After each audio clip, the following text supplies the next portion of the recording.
Bonjour et bienvenue pour ce vidéo de la série à chaud. Le film d'aujourd'hui s'appelle Shazam, il est réalisé par David F. Sandberg. Il est sorti le mercredi 3 avril 2019, je l'ai vu au cinéma et en version originale. Alors, juste avant de commencer cette critique, je dois pointer plusieurs choses. La première, c'est que je connais très mal le personnage de Shazam de la BD. C'est un des personnages de DC Comics que je connais probablement le moins. Il y a plein de personnages de DC Comics que je connais très mal. Shazam en fait partie. Tout ce que je sais, c'est que il a son fameux éclair, qu'a priori il est aussi fort, voire plus fort que Superman, et que sa némésis s'appelle Black Adam et que c'est une version de lui en gris. Voilà, grosso modo, c'est ce que je savais avant le film. Donc ça vous donne une échelle d'idée de mon inculture. C'est un personnage de la Justice League qui est très important, puisque quand il arrive dans la Justice League, ça change un petit peu les règles et la hiérarchie, puisque techniquement, il est plus important que Superman. Enfin bref, je caricature un peu parce que c'est plus compliqué que ça. Mais dans l'idée, c'est ça, voilà, grosso modo, ce que je savais sur ce mec, sur ce personnage. Et je dis ça parce que du coup, je n'avais aucune attente. C'est un des films qui avait été annoncé, qui me laissait perplexe, mais pas dans le sens, ça m'intéresse pas, dans le sens plutôt, qu'est-ce qu'on va faire de ce mec, de cet ado qui se transforme donc en super-héros, plus âgé. Je voyais un peu le potentiel comique du truc, mais j'étais un peu en mode, ouais, est-ce que ça va tenir debout? Est-ce qu'on peut faire un film sympa avec? Probablement, mais j'ai pas plus réfléchi à ça, ce que ça pouvait donner. Donc ça va peut-être expliquer mon appréhension du film. La deuxième chose que je dois pointer, c'est que le DC Cinematic Universe est un peu un tournant. Si vous avez écouté ma critique sur Aquaman, vous savez que Ben Affleck ainsi que Henry Cavill ne vont pas reprendre leur rôle respectivement de Batman ni de Superman, donc c'est plus qu'un tournant. À part Gal Gadot et Gal Gadot, Jason Momoa et donc l'acteur qui joue Flash, Ezra Miller, qui sont quasiment sûrs de rejouer leur personnage. On n'entend même plus parler actuellement d'un film Cyborg avec Ray Fisher dans le rôle titre, alors que Ray Fisher est toujours en contrat avec DC pour être le Cyborg dans les films. Donc dans la Justice League, quand même, on a quand même deux personnages qui sont clairement partis, qui vont être remplacés au casting, un qui est plus sûr d'avoir de films pour lui, un nouveau personnage qui arrive, et en plus, en termes de casting, vous savez probablement que la plupart de ces grosses productions se jouent beaucoup aux films qui fonctionnent. Je vais m'expliquer simplement en donnant un exemple, parce que dernièrement, le Nostalgia Critique a fait une série sur les X-Men, les films X-Men, notamment il a fait une review sur les 4 premiers, c'est-à-dire X-Men 2-3 plus X-Men Wolverine Origins, et j'étais étonné, mais il n'a pas pointé le fait que les films étaient orientés autour du personnage de Wolverine, certes, mais parce que Hugh Jackman était en train de tout péter à Hollywood, donc déjà c'est une première chose, donc c'était plus facile de mettre le personnage de Wolverine en tête d'affiche si l'acteur devient populaire, on marche très bien. Et comme en parallèle de ça, Ali Berry, entre X-Men 1 et 2, a eu un Oscar, si je ne dis pas de bêtises, et ben forcément, elle qui était quasiment transparente dans X-Men 1, dans le rôle de Storm, qui avait un rôle vraiment très secondaire, devenait d'un seul coup plus importante et quasiment leaduse dès le deuxième, et alors complètement dans le troisième. C'est pas parce que dans la BD c'est comme ça, dans la BD Cyclope est beaucoup plus important, Jean Grey est beaucoup plus important, Wolverine est important, mais reste quand même un sidekick dans les histoires des X-Men, hein. Il a ses histoires à lui pour développer ses propres histoires, très souvent il est secondaire dans les histoires des X-Men, mais comme au cinéma, les acteurs qui incarnaient les personnages, déjà le personnage de Wolverine passionnait plus le public, mais au-delà de ça, Hugh Jackman a tout pété, et donc c'était logique de le mettre en tête d'affiche pour mieux vendre le film. Pareil, étant donné que Halle Berry était en train de tout casser au niveau du box-office et qu'elle venait d'avoir un Oscar et qu'elle avait toute une vague de popularité derrière elle, c'était logique de mettre son personnage en avant. Donc c'est toujours comme ça à Hollywood, on met les personnages dans les adaptations, si on trouve un acteur qui est important, on va mettre cet acteur en avant, quitte à ce que ce soit le méchant, quitte à ce que ce soit un personnage secondaire, il va avoir une plus grande importance. L'exemple que j'ai en tête, c'est Superman 4 avec Richard Pryor. C'est un vieil exemple, mais Superman 4 est une comédie avec Richard Pryor. Avant d'être un film même sur Superman, c'est assez impressionnant en termes d'équilibre dans le film, à quel point Richard Pryor est présent. Si vous avez jamais vu Superman 4, vous allez très rigoler, c'est un film qui est devenu kitschissime, qui était déjà kitsch quand il est sorti, mais alors maintenant c'est même plus la peine. Donc voilà, tout ça pour dire c'est un phénomène récurrent à Hollywood de chercher d'abord à vendre le film avec l'acteur le plus bankable du casting, quitte à ce qu'il soit un personnage à la base très secondaire, et quitte à tordre l'histoire et en faire un personnage plus important. Du coup, dans le DC Cinematic Universe, il se passe un double événement. Vous vous doutez bien qu'au départ du DC Cinematic Universe, aussi bien Henry Cavill, puisque Man of Steel avait vraiment très bien marché, divisé la critique et le public, je vous renvoie vers ma critique de Man of Steel si ça vous intéresse, Mais je l'avais bien expliqué, le film a très bien marché et en même temps divisé la critique. De facto, Henry Cavill avait une toute nouvelle aura comme ça d'acteur de blockbuster de qualité, tout en ayant derrière lui l'idée que le film était finalement pas terrible. C'est pour ça que caster Ben Affleck, qui reste un acteur très très bankable à Hollywood, ne déplaise à beaucoup d'esprits chagrins qui n'aiment pas cet acteur, je pense pas toujours pour de bonnes raisons, mais au-delà de ça, c'est un mec qui est vraiment encore très très bankable à Hollywood, hein, vraiment beaucoup. C'était logique de le caster dans le rôle de Batman, notamment parce que bon, il aimait le personnage, qu'il voulait.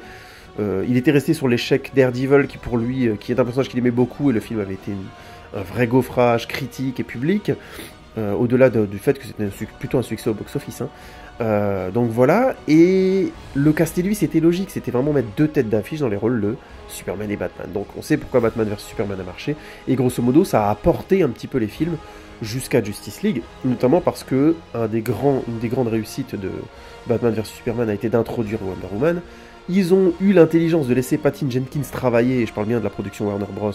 Sur Wonder Woman, ce qui fait que Wonder Woman a encore une fois cartonné, a été un très très gros succès, et a intronisé complètement le personnage de Wonder Woman, et donc l'actrice Gal Gadot, comme son incarnation aux yeux du gros public, ce qui fait que c'était logique de lui donner du coup une place plus importante dans Justice League, et de facto par la suite. Mais grosso modo, l'équilibre qu'on avait jusque-là dans la Justice League va être du coup bouleversé. Si d'aventure il y a un film Justice League qui arrive dans les prochaines années, ce qui est possible, mais c'est compliqué parce que les castings au niveau du DC Cinematic Universe vont encore beaucoup bouger. Mais je vais y arriver rapidement et je vais vous parler de Shazam, vous inquiétez pas. C'est bien une critique de Shazam que je suis en train de faire. Et donc là, on a eu donc Aquaman qui est arrivé, qui a cartonné, qui a donc fait le milliard. Je crois que c'est le deuxième film du DC Cinematic Universe à dépasser le milliard. Je crois que l'autre film, c'était Batman vs Superman, si je ne dis pas de bêtises. Wonder Woman y était presque, mais ne l'a pas fait au box-office. Justice League aussi. Mais c'est Aquaman qui l'a fait. Donc autant vous dire, en plus en claquant, et c'est une donnée importante, sur le marché chinois. Le marché chinois est clairement, du cinéma, est clairement en train d'orienter les prochains acteurs qui vont tout casser Hollywood et à qui on va faire tourner plein de films. Je serais très surpris, mais vraiment très surpris que Jason Momoa n'enchaîne pas beaucoup de gros blockbusters dans les 3-4 prochaines années qui viennent. Je me trompe peut-être, mais honnêtement, je suis quasiment certain. Donc tout ça pour dire, excusez-moi, il y avait un son un petit peu, j'avais mal tenu le micro. Parce que je tiens le micro à la main, je suis un peu dans une organisation différente en ce moment, donc j'avais un son un petit peu caverneux, veuillez m'en excuser. Je crois que ça fonctionnera mieux comme ça, on a un son moins métallique. Donc tout ça pour dire, Momoa a cartonné, Gal Gadot a très bien marché dans Wonder Woman, il est donc Henry Cavill et Batman, Henry Cavill et Ben Affleck, lapsus révélateur, j'aime beaucoup Ben Affleck dans Batman, je l'ai déjà dit dans ma critique de Batman vs Superman, vous allez l'écouter si vous voulez savoir mon avis là-dessus. Et notamment sur la performance de Ben Affleck. Donc, ont retourné un petit peu les cartes. Il est probable que si un film Justice League sorte, Aquaman et Wonder Woman aient des rôles beaucoup plus importants que Batman et Superman, a priori. Sachant qu'ils doivent recaster. Donc je pense pas que Warner Bros va être idiot et caster des acteurs très très bankable dans les rôles de Superman et Batman, puisque a priori il n'y aura pas de Man of Steel 2, il va y avoir un film The Batman, qui va être un peu une question pour moi, parce que pour l'instant, au jour d'aujourd'hui, le tournage du film a commencé, si j'ai bien compris.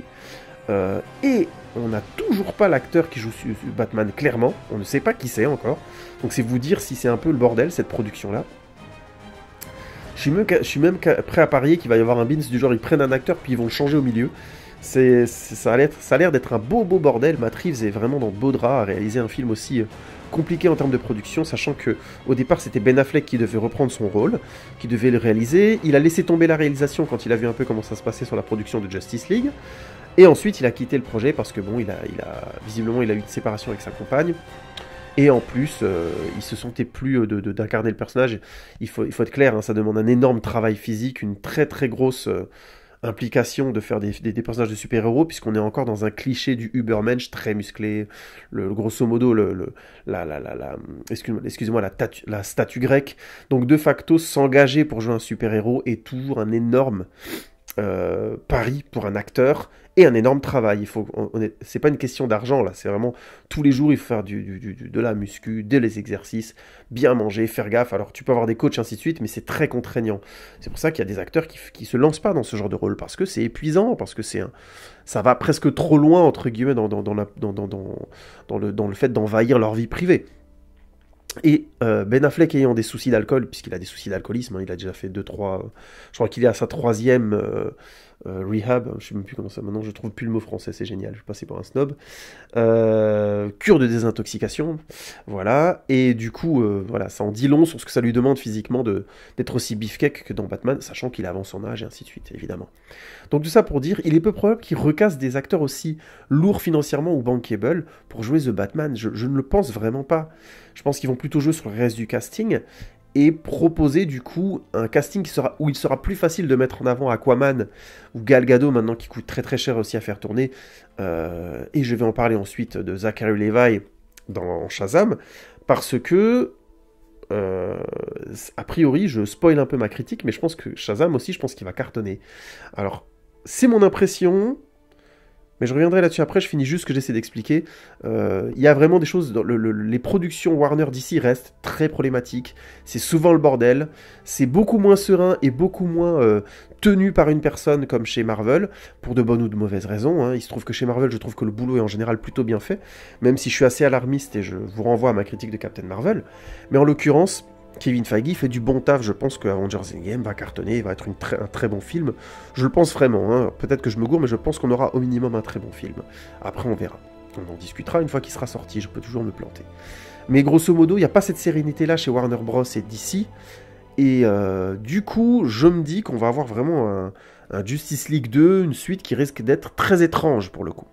Attendons de voir, je me trompe peut-être, parce qu'il n'y a pas de réalisateur dessus. Le film est soi-disant était prévu pour 2022, puis ils ont annulé la date, donc autant dire que c'est encore remis en cause. Et je pense que la sortie de Shazam va encore une fois remettre en cause tout le planning de Warner Bros.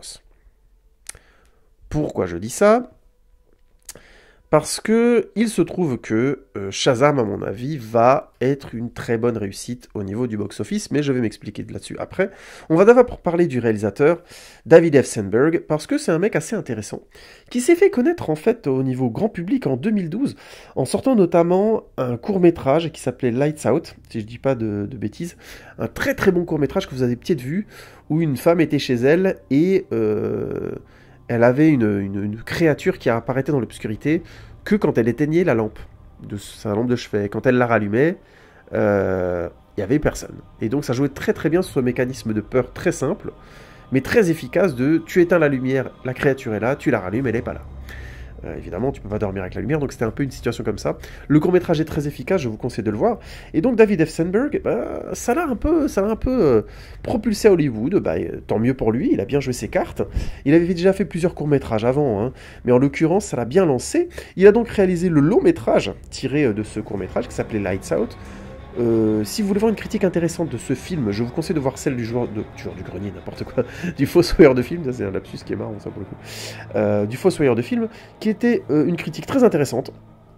Lui n'avait pas aimé du tout, trouvait que le film ratait ses effets, ce que je peux comprendre tout à fait, mais en même temps, moi perso, je l'avais vu, et j'avais passé un bon moment devant, j'avais trouvé le film plutôt sympa. Je comprends tout à fait la critique du fossoyeur de film, et je trouve qu'il a raison, je pense qu'il y a vraiment des effets qui sont ratés dans le film, mais moi j'avais pas passé un mauvais moment, et je trouvais que le film jouait à donf son fameux parti pris de la créature qui n'apparaît que quand la lumière est éteinte, et du coup c'était pas mal, il y avait plusieurs effets dans le film que je trouvais assez sympa. Pas un grand film, mais plutôt bien.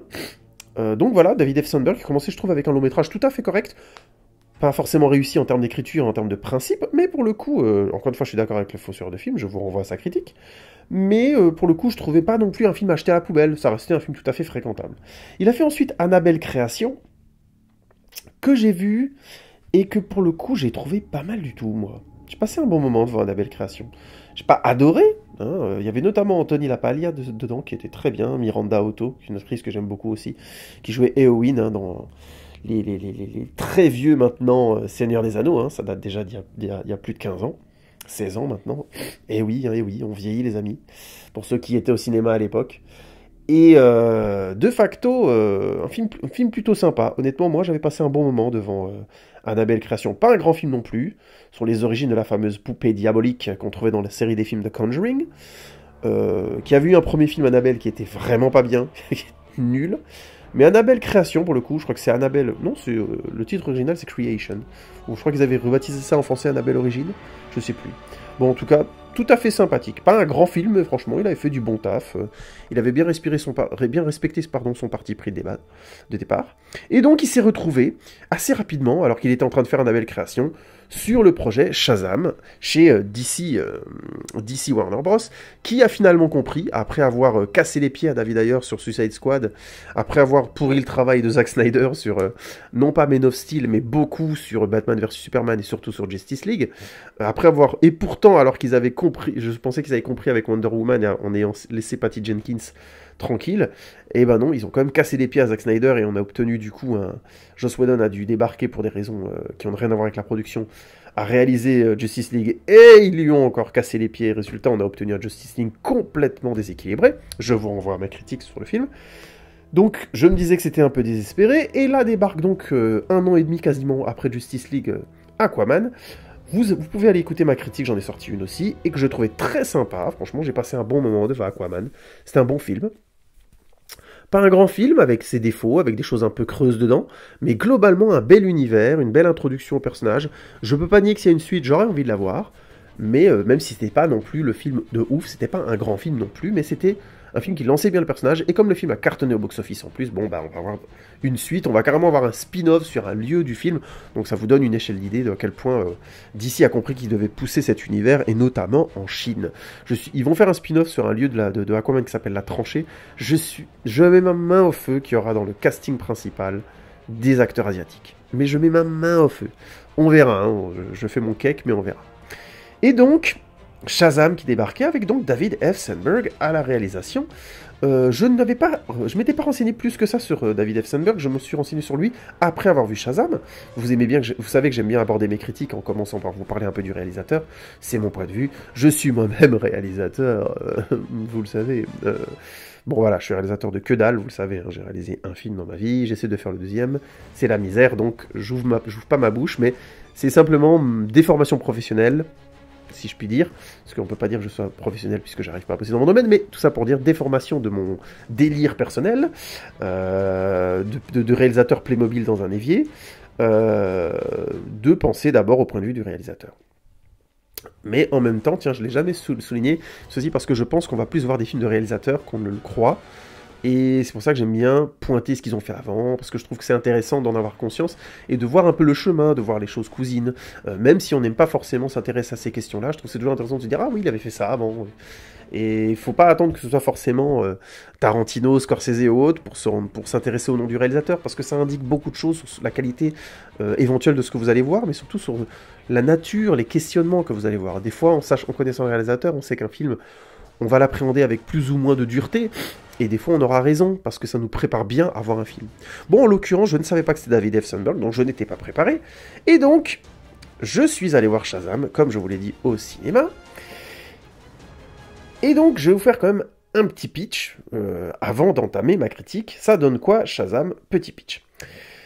Billy est un jeune garçon qui passe de famille d'accueil en famille d'accueil et qui cherche désespérément depuis sa tendre enfance à retrouver les traces de sa mère. Très malin, un peu borderline, n'ayant pas peur de piéger la police carrément, Billy retrouve régulièrement des adresses de personnes qui seraient sa mère, puisqu'il cherche une femme qui porte son nom de famille, Batson, Billy Batson, et à chaque fois malheureusement, ce n'est pas elle.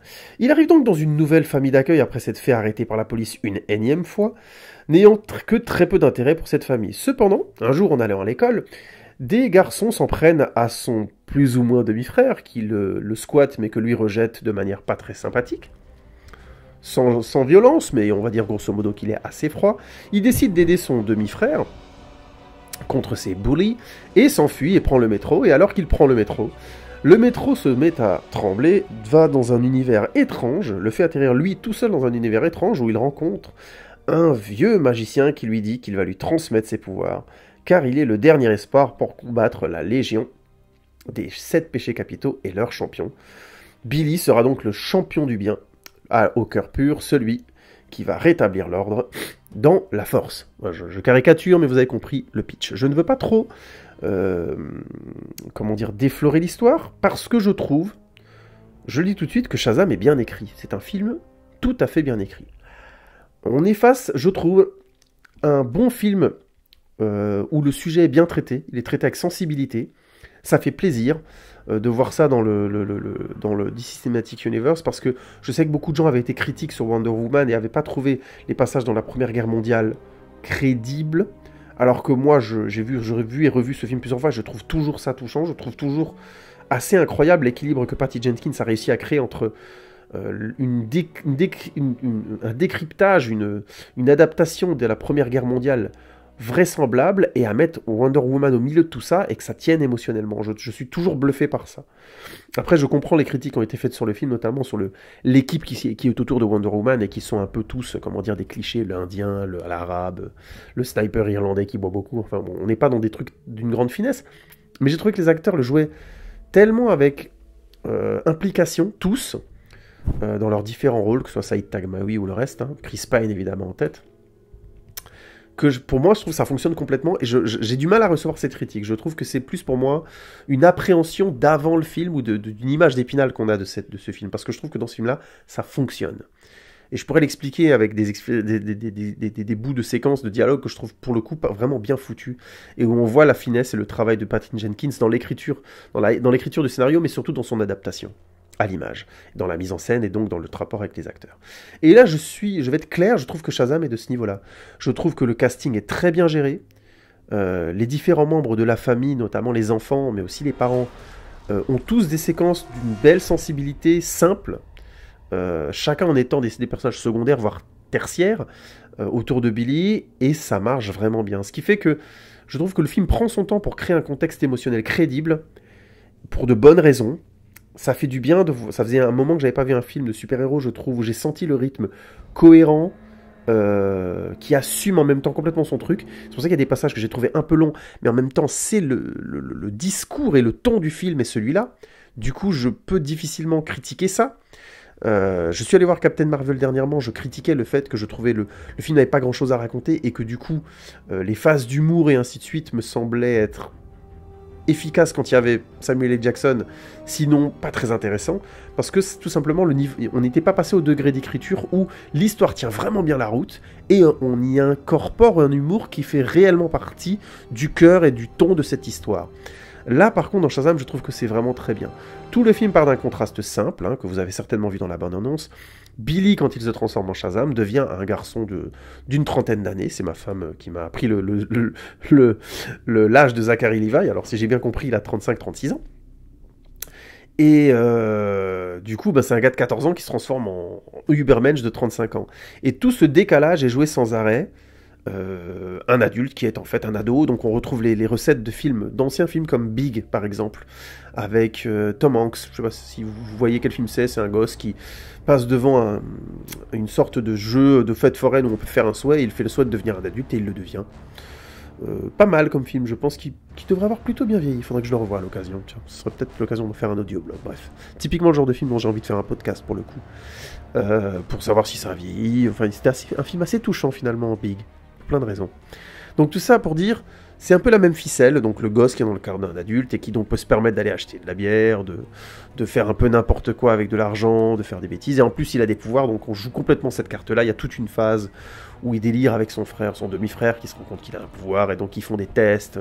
Ça donne lieu à des scènes plutôt, pas hilarantes, mais plutôt sympathiques, où on voit vraiment j'allais dire des grands ados. Non, mais en fait, c'est parce que Zachary Levi, qui joue donc Shazam, la version super-héroïque de Billy, il est très bien.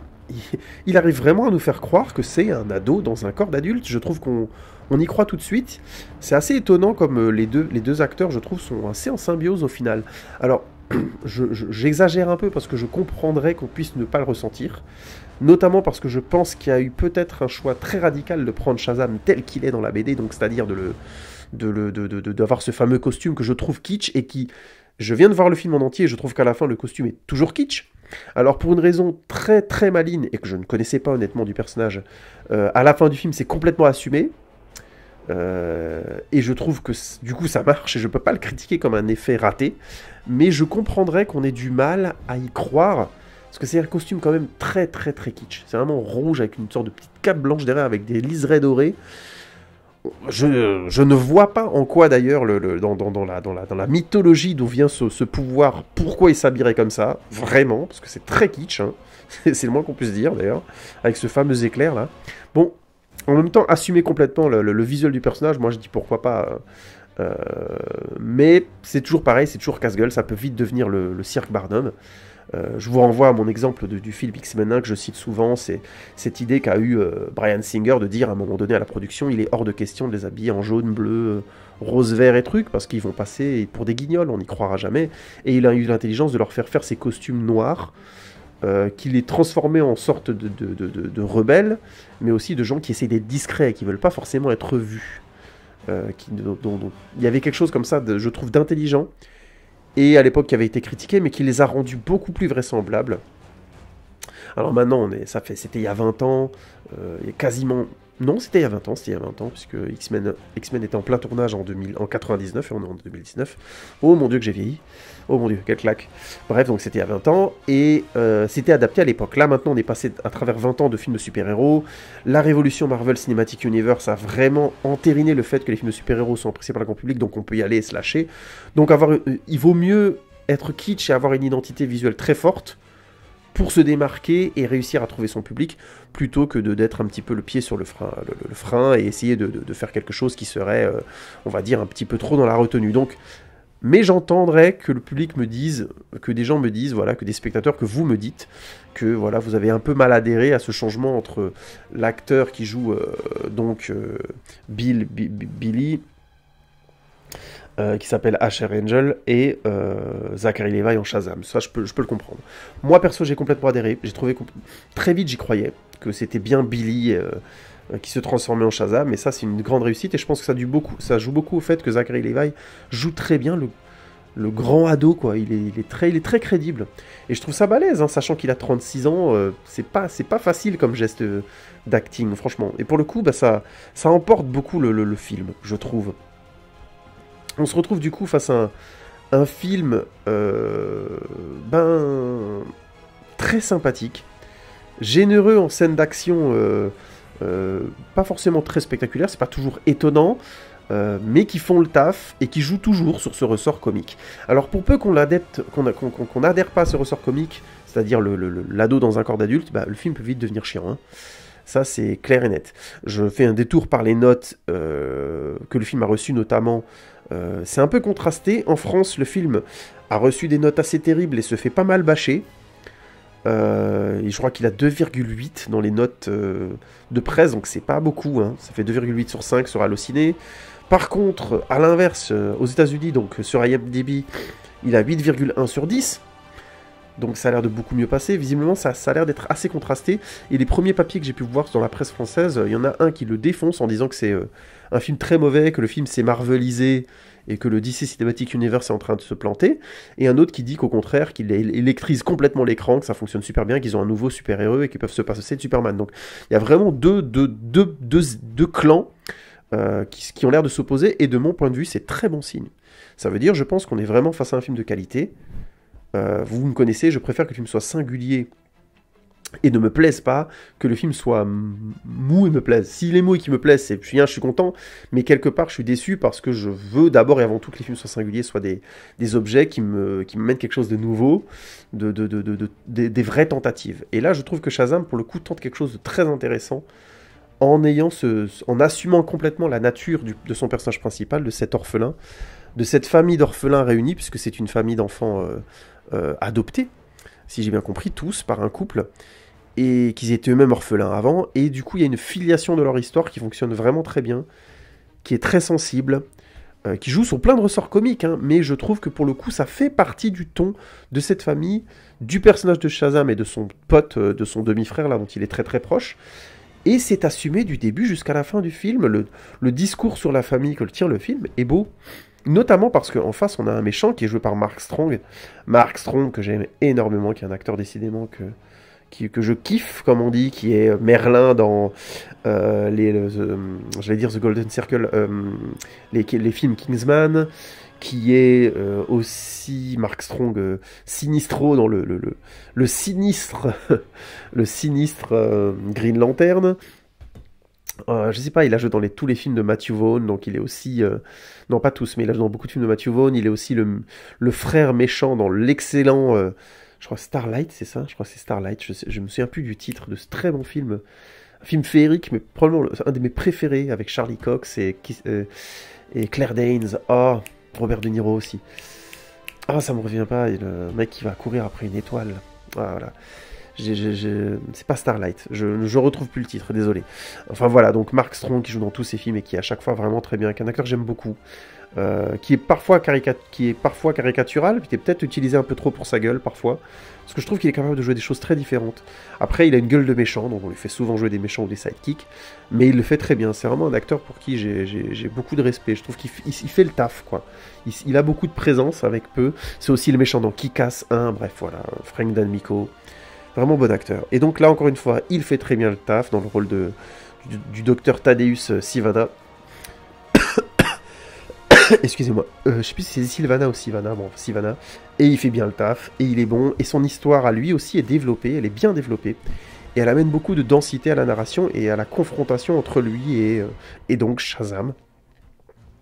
Qu'est-ce que je pourrais pointer comme autre point positif de ce film?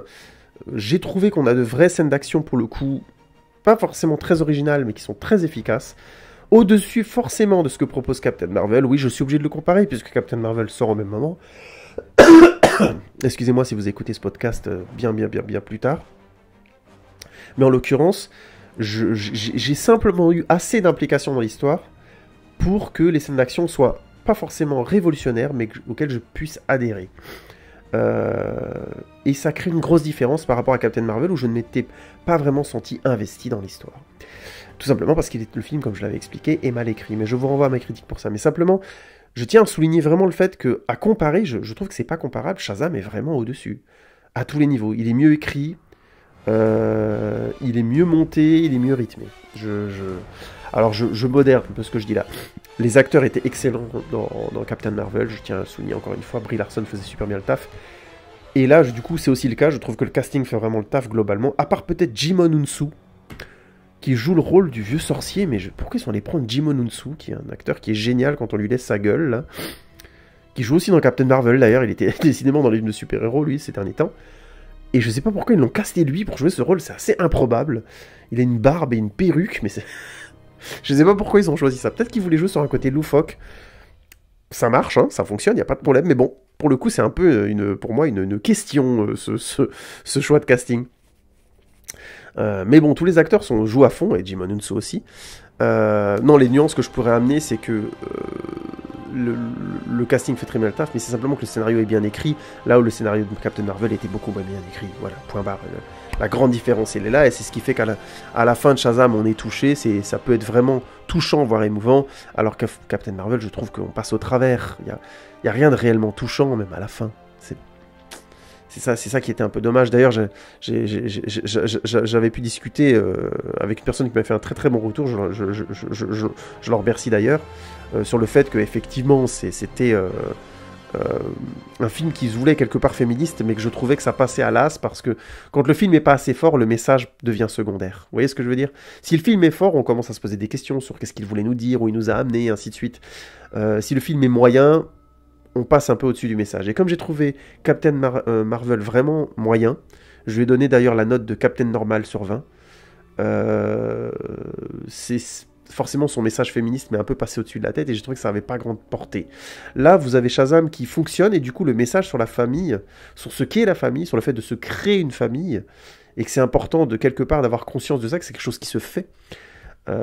C'est une belle leçon pour moi déjà en premier, parce que j'ai plein de leçons à prendre au niveau de ma famille et tout ça, donc c'est un beau film à ce niveau là, déjà personnellement, c'est peut-être pour ça que ça me touche plus moi d'un côté, et de l'autre c'est juste quelque chose auquel j'adhère complètement. Si vous avez l'occasion d'écouter mes podcasts sur la trilogie des nouveaux Star Trek avec Chris Pine mais pas Zachary Levi, oh zut, Zachary Quinto entre autres, hein. Et ben c'est ce que je pointais, je trouvais que les trois films montraient très très bien à quel point une famille, c'est quelque chose qui se fait. C'est pas quelque chose qui c'est pas acquis, c'est pas dans le sang, c'est pas... Ça l'est aussi, mais ça devient à un moment donné, ça va au-delà. On grandit ensemble quand on est une famille, vous voyez le processus. Et je trouvais ça très juste. Et je trouve que là, vraiment, pour le coup, le chemin du personnage de Billy dans le film est très beau à cet endroit-là. Vous verrez, je veux pas trop vous déflorer en insistant sur ce thème-là. Je peux pas trop parler de la musique parce que franchement je m'en suis pas souvenu. Elle m'avait l'air de bien coller à l'action, mais j'ai pas de grands souvenirs. C'est pas, en tout cas, c'est pas une musique qui m'a marqué autant que celle de Batman vs Superman ou de Wonder Woman, hein, que les choses soient claires. C'est un peu comme la musique d'Aquaman, elle m'est un peu passée au-dessus de la tête. Peut-être ai-je tort, peut-être que j'ai pas les oreilles assez pour ça, mais tout ça pour dire, voilà, ça m'est un peu passé au-dessus, donc je vais pas trop en parler. Point faible du film, je dirais que le film est presque trop content de son effet, donc il a tendance à en rajouter dans l'humour, vous voyez le genre, quoi, l'humour, un enfant dans un corps d'adulte, donc on a des blagues et des blagues et des blagues et des blagues. Même au moment de la fin du film, quand on est dans cette fameuse grande scène d'action, et on devrait à un moment avoir une certaine intensité, on a toujours des blagues et des blagues et des blagues, je pense qu'à un moment donné, ça ralentit un peu trop le film sur la fin, et ça rend le film un peu long. J'ai trouvé le film un poil long. Après, manque de peau, ma compagne était d'accord avec moi, on a vu le film dans une salle de cinéma où je trouvais qu'il faisait un peu froid. Alors je sais pas si c'est à cause du changement de météo qu'on a eu ces derniers jours qui a été un petit peu brutal, mais on était un petit peu, voilà, au bout d'un moment on s'est dit merde, il fait un petit peu froid, alors peut-être que c'est pour ça que j'ai senti le film un peu long, mais grosso modo j'ai trouvé aussi qu'il y avait pas forcément un très bon équilibre dans les blagues. Ça, toute une première partie du film, ça comprend, et au bout d'un moment, je me disais, allez, accélère, quoi, quand même, quoi. Après, ça m'a pas dérangé, j'ai trouvé que le film fonctionnait, le film est beau, voilà, donc je pense que je peux m'arrêter là, j'ai pas grand-chose d'autre à dire, à part souligner que le casting est très bon, qu'on a encore un très bon exemple d'actrices, notamment enfants, qui sont très très bien dirigées. Hein. Hollywood commence à devenir un bel exemple de ça, je trouve, d'acteurs qui se développent bien et qui sont vraiment très bons, très jeunes. Il y a vraiment eu un changement comme ça par rapport aux années 90, parce qu'on surveille plus, parce que les réseaux sociaux sont plus là, et qu'Hollywood a des comptes à rendre sur ce que deviennent les jeunes acteurs, et c'est très bien, ils sont mieux protégés, et ça fait plaisir du coup de voir des jeunes acteurs faire d'aussi bonnes performances, aussi bien des jeunes ados que la petite fille, la petite sœur, qui est jouée par une petite black, là, tout à fait sympa. Mais j'arrive pas à trouver son nom à cette petite fille, c'est dommage, elle est très très bien, elle est très drôle, très fun comme ça. Alors, encore une fois, ma gamine a 1 an et demi, alors forcément, peut-être que je suis un peu gaga, je suis facilement ému par des enfants, je suis absolument d'accord. Mais la petite Faithie Herman, eh ben, je trouve qu'elle fait très bien le job. Pareil pour Yan Chen, qui joue un autre enfant asiatique, un petit garçon qui s'appelle Eugene, qui fait partie d'un des frères donc, de Billy, qui est très bien aussi. Bref, un vrai bon casting avec globalement une très très bonne équipe d'enfants, et je crois qu'on peut le dire, je peux le dire avec ce film-là, David Sandberg sait bien gérer les films de groupe. Je trouve que tout le monde a sa place, ils sont au bon endroit et ils font bien le taf. C'est un vrai, une vraie réussite, je trouve, à cet endroit-là, Shazam. C'est un beau film de famille et c'est un bon film de super-héros. Et ça fait plaisir de le dire. Voilà. Je vais m'arrêter là parce que je pense que je voulais faire court aujourd'hui et j'ai pas mal digressé comme d'habitude. Mais honnêtement, si vous avez à choisir entre Captain Marvel et Shazam en ce moment, allez voir Shazam. Pour moi, sans aucune comparaison possible. Et je vois pas trop ce qu'on peut reprocher à ce film au-delà de son rythme et de son humour tranché qui a fait un choix très fort. Je veux juste réfléchir encore 2 secondes avant de vous laisser tranquille, mais je dirais là à vue de nez, une des choses que j'ai apprécié dans le film, c'est le dosage au niveau des effets spéciaux. J'ai trouvé que globalement ça marchait bien, et que le jeu sur les pouvoirs notamment de Shazam, son côté un peu débile, d'avoir un ado comme ça dans un corps d'athlète, de dieu grec, c'est très très sympa, et je trouve que c'est de mieux en mieux géré, c'est de plus en plus naturel comme les personnages sortent leur pouvoir. Alors il y a quelques plans dans le film qui jurent un peu, mais je trouve qu'ils sont pas choquants, ça m'a juste dit bon voilà. Après il y a des créatures, notamment les 7 qui sont supposés être les 7 péchés capitaux, qui ont des comment dire, excusez-moi, j'en trouve plus mes mots, qui ont des caractères design un peu random. Autant on reconnaît bien, par exemple, la gourmandise, autant les autres, la luxure ou autre, bon, ils n'ont pas osé aller très loin. Oui, un point fort du film que je vais oublier de pointer, c'est pour ça que je passe par là, c'est aussi un film qui ose être dans une certaine noirceur par moment, et qui le fait bien. Et pas seulement en termes de meurtre ou d'effets spéciaux, il y en a, c'est bien foutu, ça, moi, personnellement, ça m'a plu. Cette noirceur, le risque dans le film est vraiment donné à être ressenti, parce que le personnage du méchant est bien écrit et bien amené. Il a des séquences où il est vraiment... en quelque sorte, c'est pas qu'il fait peur, mais il est un vrai danger. Et surtout humainement, mais je veux pas dévoiler les choses, le film est plus dense et plus touchant qu'il ne pourrait l'être a priori, puisqu'on pourrait avoir peur dans la première partie que ce serait juste un film avec ce fameux running gag, je suis un ado dans un corps d'adulte. Et en fait non, il y a vraiment un regard sur ce que ce personnage devient qui est sensible et beau. Voilà, je vais m'arrêter là. Je vous remercie beaucoup pour votre écoute. N'hésitez pas à tweeter, Instagrammer, Facebooker, hein, bien sûr. Et on se retrouve bientôt pour un prochain épisode de HO. Mais bien sûr, n'hésitez pas à commenter, c'est vos commentaires qui m'intéressent. Allez, je vous laisse tranquille, là, ça suffit. À bientôt pour un nouvel épisode de HO, les amis. Ciao, ciao.